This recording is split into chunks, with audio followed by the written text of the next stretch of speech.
Coming up this week on In This Corner, brought to you by Cerveza Tecate, the golden boy, Oscar De La Hoya.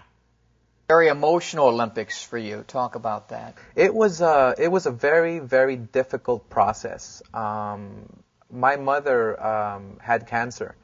We found out in 1991, about probably 8 months before the Olympic Games. We found out she had cancer. She was keeping it a secret from us.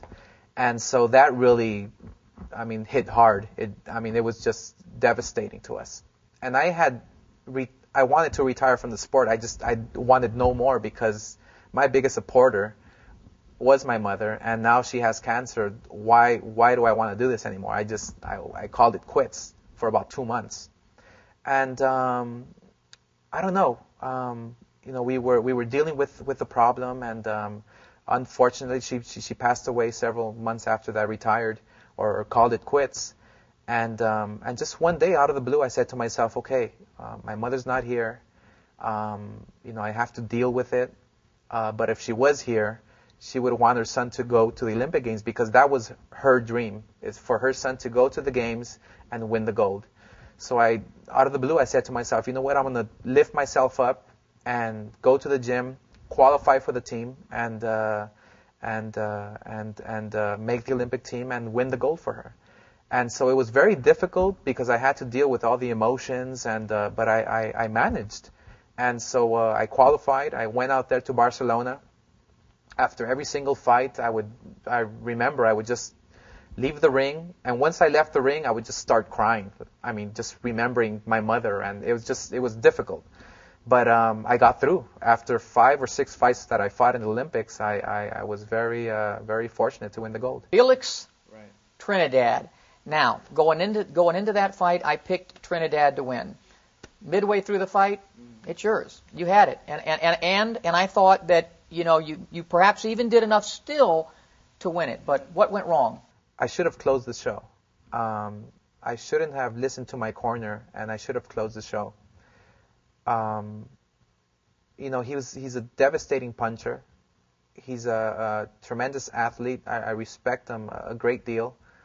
But it wasn't a tough fight at all. I had such an easy time boxing him on my toes.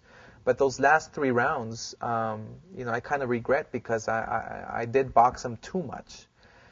But at the same time, I asked myself, okay, if I won 7, 8 rounds, then maybe I should have gotten the decision, and which I didn't. Which obviously I knocked myself on the head for that because I maybe did encourage the judges to give him the fight in those last rounds. Tell us how Golden Boy came to fruition and what your goals are with your company. It's like everything. We have new, fresh ideas, and I just think that the Don Kings, the Bob Arams have done a great job in putting fights together. Okay, but we want to do more than that. We just don't want to put fights together. We want to make sure that it's not so confusing for the fight fan to follow boxing. You have so many organizations, you have so many champions, everything is just a mess. We want to clean it up, and it's not going to happen overnight, but it's going to take time, and we can do it.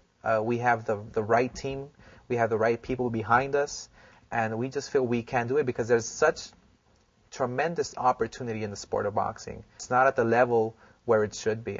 Boxing should be where the NBA is, Major League Baseball. That's how it should be, because if you think about it, a ringside ticket for a big fight is $1,500. Who charges that? Nobody does. And they sell out. They sell out. So the fan is there. The reason why I got into the sport is to help the sport out, to make sure the fighter is taken care of, make sure the fighter is not taken advantage of. And I think with me being a fighter, I can relate to a lot of these guys. I can relate to them and make sure I take care of them.